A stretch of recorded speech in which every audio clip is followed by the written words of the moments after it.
This is The Spot, a BYU-Idaho radio production where we talk about what you talk about at BYU-Idaho. Today we are here with Rachel Pace, Abigale Maxfield, Grace Andrus. Awesome. And today we're here with Rachel, who actually wanted to talk with us about budgeting and finance, just kind of like while you're in college or as a newly married couple kind of a thing. This is something she just kind of has a lot of passion about. And for most college students, we know that like money's usually pretty tight. Always tight. And by usually, I mean every single day of I'm like, my every life. time, especially when I want a little beverage. Oh my gosh. Wait, money's really awesome right now.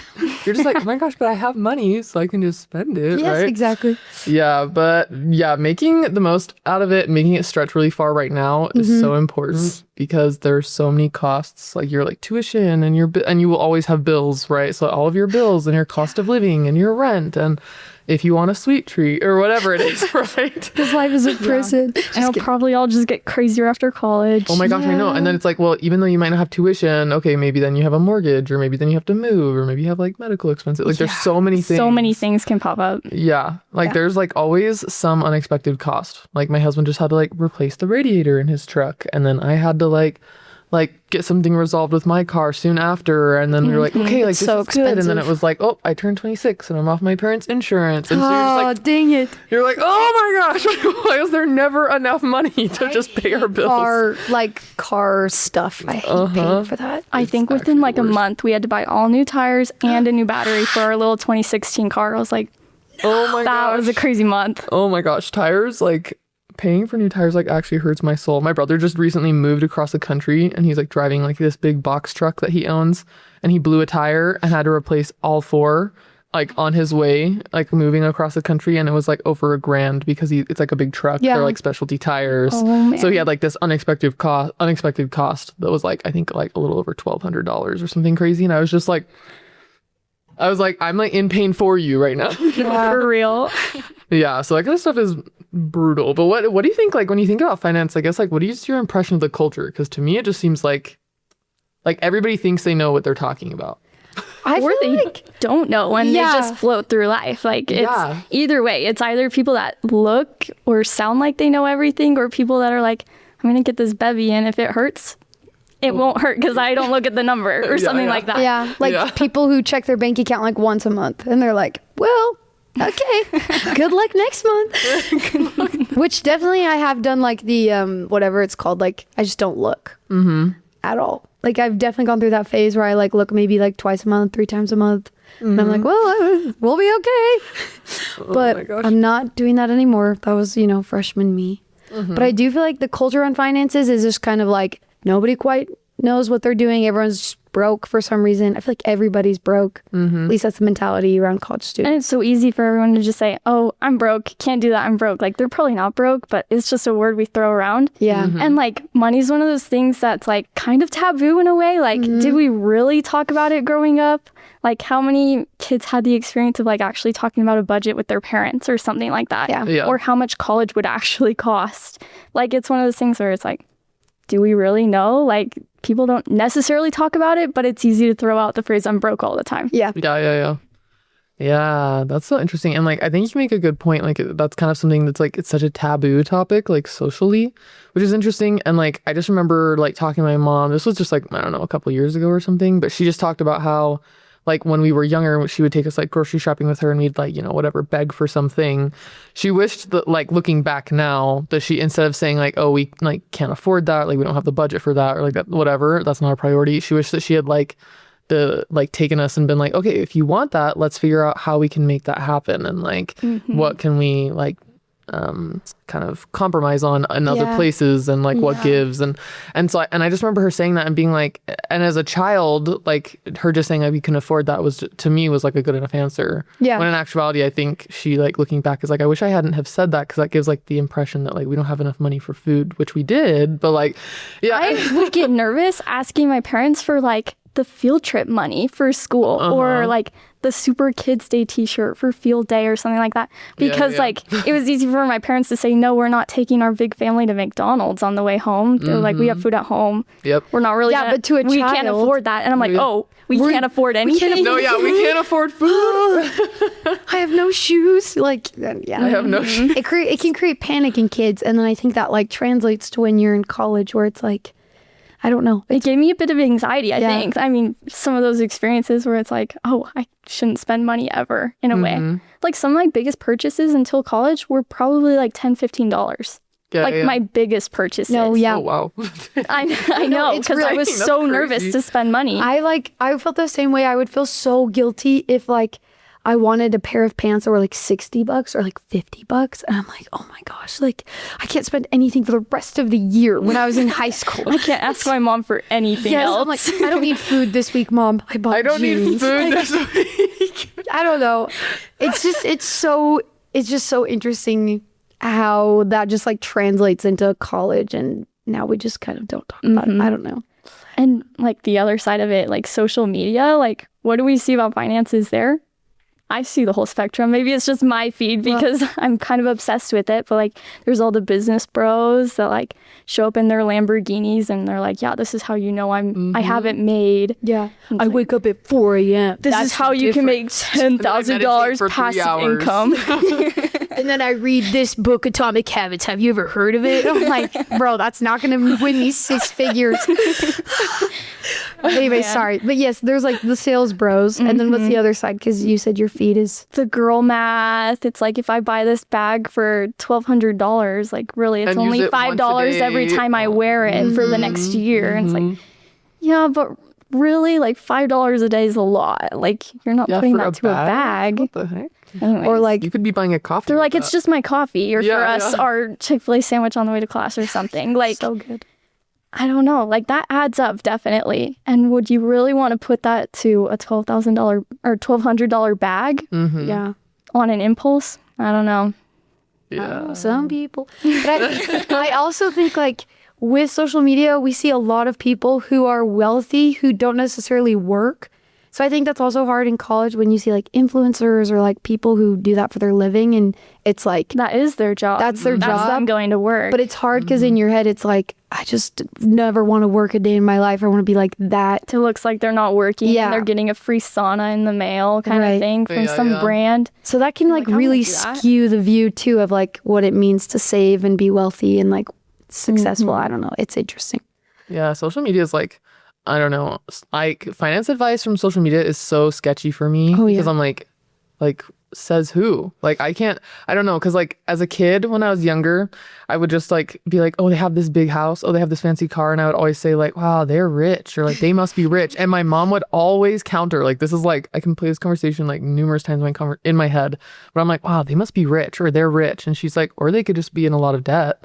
True. And I was always like, oh my gosh, yeah, that's true. So it's just like I feel like that especially has given me more awareness that some people are just like, they're just okay with like swimming in debt. Some people are okay with that. Like what is it? Like 53% of Americans right now live paycheck to paycheck. Yeah. And that's with like a median income of like 60,000. So like even people like making over 6 figures are still living paycheck to paycheck somehow. And like us in college with our part-time jobs, our little 13 an hour or something like that, like we're paycheck to paycheck too. Like how is it equal? It's just crazy. Yeah. It's just like, yeah, I don't know, but I think that helps me with like social media when people are like pulling up in their Lambos and they're like, this is how you need to do it, just invest in this, this. And I'm like, I can't trust you. Like I don't actually, like I'm not looking at your bank account, I'm not looking at like what assets you have. And so I think that's given me like this, like I'm like probably a little overly skeptical. I mean, maybe it's a healthy amount of skepticism, but I think it's healthy. But I'm always like, says who? Like who are you to claim this? Who are you? Like what is your authority? What is your experience? Their authority is the course they're selling. Yeah, you. literally they're like $1,000. Comment down below and I'll comment, drop you show my up. I'm like, or I'm not gonna buy $20 for their a affiliate links. Just put in code Joseph and you're just like, okay. Like I need to eat this week. I can't buy your financial plan. Instead, I'll spend my money irresponsibly. Yeah. At Chick-fil-A.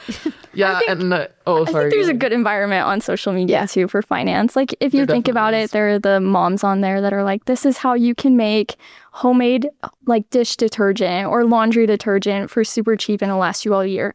Or like the people that give you like a perfect Aldi shopping list for like meals for the whole week. That is, yes. And it's all right there. Budget friendly meals, easy to make. They give you the shopping list and you know it's going to be like less than $100 or whatever kind of headline you click on for that reel or something like that. Yeah. Yes, I actually do love that when they're like, this is what we spent, this is how much food we made, this is what you can do. And I'm like, that's fire, thank you. Yeah. I don't have to think about it.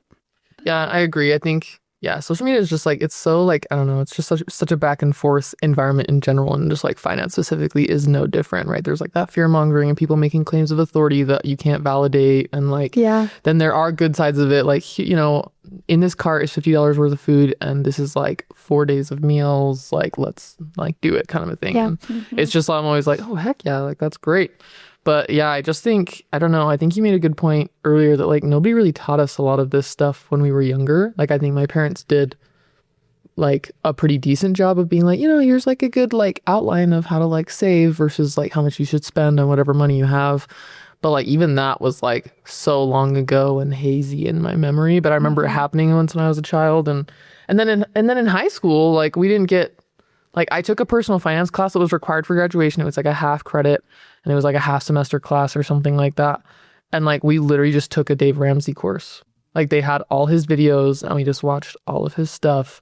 But then like that's all they did. They were just like, so, this is one strategy for saving money. Go and look he's at like, college now. Yeah. And Dave Ramsey has like awesome practices, but he is like on a really extreme end of a spectrum. He's one of the extremes. He's a big name. Yeah. And so it's like, although like that can work for some people, like the reality is oftentimes you need a line of credit for, whatever To loans, qualify for a things. home Yeah. or a car. And so it's like, although it was like a really great resource, I still didn't feel like very prepared. Like I like just got a credit card like 6 months ago for the first time. I'm 26 years old. Like all right. I was like, how am I Build gonna up have that credit score, girl. Yeah. You got Oh my this. gosh. So it's just like things like that where you're just like, okay, like so. Yeah, there wasn't like an intermediate class. I feel like there was a beginner's class and then now they're like, to the wolves. yeah, now they're like, hey, everyone needs to be experts. How much are you putting in your retirement? How much are you putting on your credit card? How, like, all these things. And I'm like, I didn't know any of that was necessary. Yeah, there's a lot of courses out there that they're trying to push into high schools, but it's really hard for high schoolers because, like,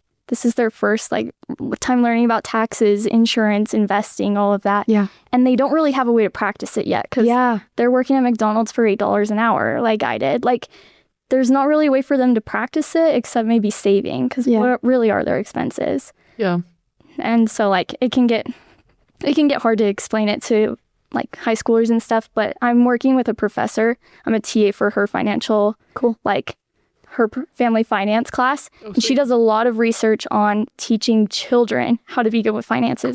And she's found that it really is best like when parents are helping kids from the very beginning, like this is how you can make money, this is how you can save it. And this is how you can buy things that you want, things that you need, like all of that. It just has to start when they're young and keep going. Yeah. It can be hard because for us, our generation, because we didn't really get that till freshman year of high school. Yeah, and in my class, we just did coloring pages. So like, I didn't really learn. And we watched a movie about like check fraud with Leonardo DiCaprio. So like, Catch Me If You Can. That movie's fire. I mean, it doesn't teach you anything, but don't it's turn fire. into a con artist. that's like all we did as you far as do, my be the financial like learning went. If you do, Tom Hanks will catch you. Yeah. And if you do, be the best one ever, so then the FBI like hires you. Yeah, and you can like flip your life around and have a steady source of income. And Like if you're going to do it. Oh man. No. You're gonna I didn't do even get a financial class in high school. dang. 0. Yeah, I got a credit card because my boss was like, you don't have a credit card? Here, tap this link and we both get $100. And I was like, okay. All right. Fair you enough. said say less. I was like, okay, sure, $100. I was moving out for college like in a week, and my dad's like, how come you don't have a credit card yet? And I was like, what do you mean? I thought credit was bad. Yeah, I thought borrowing money was bad. I was like, what? This doesn't make sense. And he's like, yeah, do it for the safety of your money and do it so you can build a credit score. And I was like, oh, okay. How come I've never heard this before? Yeah. I was like afraid of credit. I was like, I thought that was bad. But I've got it, and credit score is building, guys. Nice. Yeah. But I do think in the church, you're right. Like there was a period of time they're like, don't borrow, no credit, like have your own money. So it's definitely changed. Oh, yeah. Well, like the church is like, they counsel against like having like large amounts of debt or like owing money.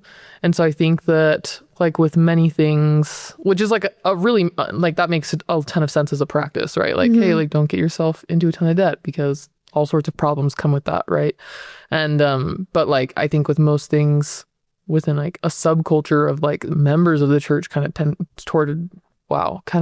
toward a more extreme variation of that, which is when they're like, no credit, no loans. And you're like, how am I ever going to buy a house ever? Like, and no rock music. Sorry, I'm just like, that was like the same era. I feel like, no rock music, no face cards, and no debt. Yeah. Like, okay. No face cards. All right. Anyway, sorry, guys. Oh my gosh, that's so funny.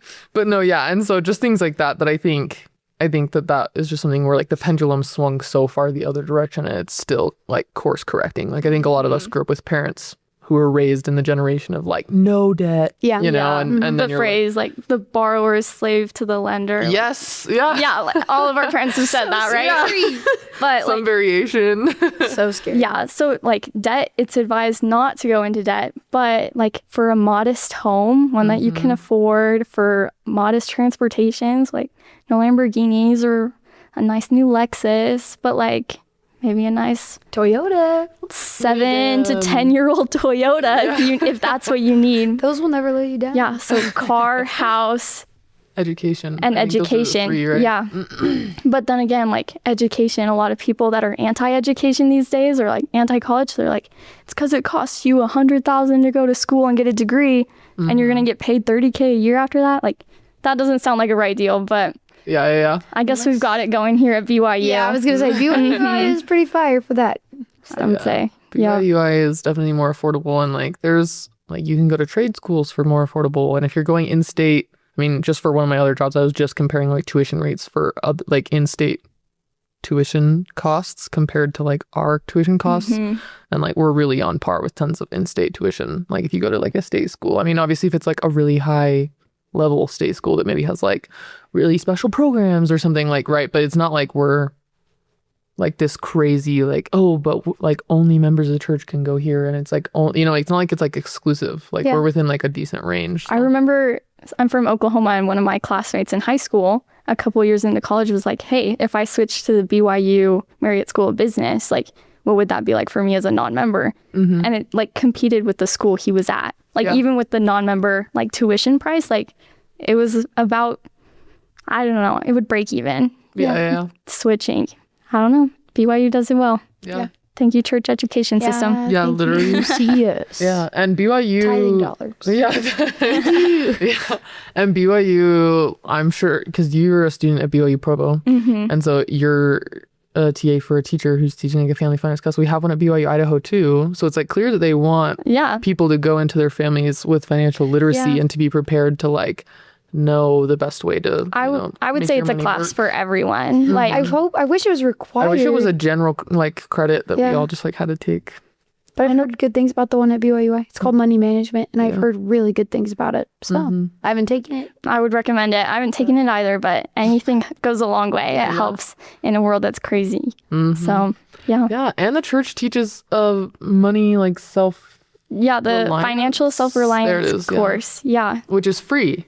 It is free, yeah. For anybody, not so just you can members. check with like your ward or stake or like even just like ask around if one's happening nearby. These classes are so good. I read the book for fun on my own. Oh, heck yeah. And it's like, it has great tools, talks about debt, talks about how to budget, how to take care of your family with all these financial terms. Like it explains them to you so that you're not wading through a pool of murky water, like not really knowing what's happening with your money. And it's really cool because it has like this little model of a house that I really like that like shows you like finances and stuff. And it's the foundation is faith in Christ and unity with your spouse and commitment to self-reliance. So like all of that's like what you need to like have that giddy up to like take care of your family and finances. And then number 1 is pay tithes and offerings. And number 2 is protect your family from hardship. So like the first things you do when you get your paycheck should be pay the Lord first and then pay yourself so that you're saving something right from the get-go so that you're moving forward in life. Like not necessarily forward in life, but like building up that safety net in case big expenses come up. You have to pay for new tires and things like that. And then you try to fit your expenses into the rest. Like, that's how you can like build up this safety net and have security and peace that goes a long way today. Yeah. It's so true. Financial, like, I don't even know, like financial stress and anxiety. Seriously, like, I don't know. I feel like it's one of the most stressful types of stress you can have when like you feel like you don't know how you're going to pay for rent next month and you don't know how you're going to pay for groceries or food. And so having that like sense let of, alone like, the big tuition bill in 4 months. yeah, that's coming, that you're like, I know this is on its way and I don't know what to do about it. So it's hard because the basic budgeting and like savings can only go so far. Like, you have to know how to stretch your money and when to take out a loan and how to use it and those things. But yeah, I feel like just financial security can just, it's just like a relief. Yeah, it can bring so much peace for sure. Yeah. Yeah. And I think that like using the spirit as a tool to like help you remember like what are trusted sources and like help guide your decision on how much I should be setting aside and like just things like that, using that to kind of just for discernment, right? Like, should I trust this source? Maybe I should look at it closer or whatever it is also just like an important thing to remember because sometimes, you know, at least for me, I tend to like disregard it and I'm like, man, I think the spirit was maybe telling me that was a potentially bad purchase. Like, I should have maybe listened a little closer. And so just like following that, because when you do, like, you know, it's the ultimate trusted source, right? So yeah. But like, sorry, speaking of big purchases, but what was like one of the bigger purchases that you remember like first making? Like when I got to college, Just like for you personally, it could be when you're in high school. I don't know. I feel like a big purchase is when I had to replace all the tires on my car. And then the next week I had to replace the brakes and the rotors on my car. Ooh. And I wasn't in a place where I could like have someone do that for me, or like I didn't know anybody. So I just had like the chain garage do it, like they're not very, I don't know. I'm like so scared of car shops because they take advantage of you always, but you know, they have to make money. It's like whatever. But anyways, that was like really scary because that was like $1,500 I wasn't planning on spending, but I had to. Like I had no other choice because that was just like kind of it. Yeah. So that was really scary, but I remember like not planning for it, not having like quite enough money to pay rent for the next month. And so I was like, shaking in my boots. But the Lord blessed me that year. I remember being so worried and paying my tithing still, even though I didn't have enough money. And then I got a tax return that was like a perfect amount that I needed. And I was like, thank you, Lord. Miracles. But yeah, that was like unexpected and scary. I don't know. I just feel like car stuff. I feel like car stuff can be so stressful because you can't plan for it usually. Anyways. Yeah, you can't plan for it. Well, then, and also like most time, like 9 times out of 10, if you can't, like if your car's not working, you can't get to work. So it's not only like, oh, I don't have enough money for this. It's like, oh, now I'm continuing to have enough money for anything is now in jeopardy. So it's like, so you like feel like you're like immediately backed into a corner. Like I have to, or I can't get to work. Like, yeah. So it's so stressful. But I think one of my biggest purchases was when I bought a laptop.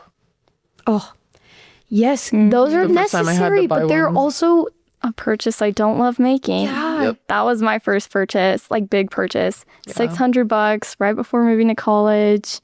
My brother researched it for me, so I knew it'd be good. But then when that one broke and I had to buy another, I was like, oh no. Like they just keep coming. Like within like the first month of college, I bought a laptop, bought all my textbooks. Who told me? Gosh. Yes. Like each one would be $100. I was like, this is annoying. And they were online too. I was like, online ones should be cheaper, right? They should be free. Because they're not physical. Free. Because it's not paper. You're not paying PDF, right? Yeah. And then like the gas to drive to Utah, like all of the stuff, I was like, man, college is crazy. And so when I got to college, I was like, well, I can't spend a penny. So I went to the kids' meal for everything, every time I was eating. Bought only Great Value brand for all my groceries, just like all the things to feel like I could recover from all of those first week of school expenses. Yeah. Rent. I feel like the first week is probably like the biggest spending week, especially when you're a freshman and you're like, oh my gosh. Like I have to get Who's dishes gonna for pay all my this? roommates, right? I'm just Yeah. kidding. You don't have to do that. Everyone, right? Yeah. Oh yeah, it's like it's just gonna be so stressful. You're just like, oh, I'm dropping this much money, and it's like hard because I'm like, I worked so hard for that money. Like it's so easy for me to like exchange the dollar amount for how many for hours. Yeah, like I'm like, that was like 3 weeks of work, and that's like that's all it was. Like it just like it's just like kills, especially with purchases that you just have to, like a computer. You have to buy a computer to be in college. Yeah. It's like, I don't know. Yeah. My little McDonald's job in high school, $8 an hour. I remember doing the math for my laptop and I was like, that hurts. I worked full time all summer and there it goes. Yeah. Bro, it sucks. It sucks. You're like, and it's gone right there.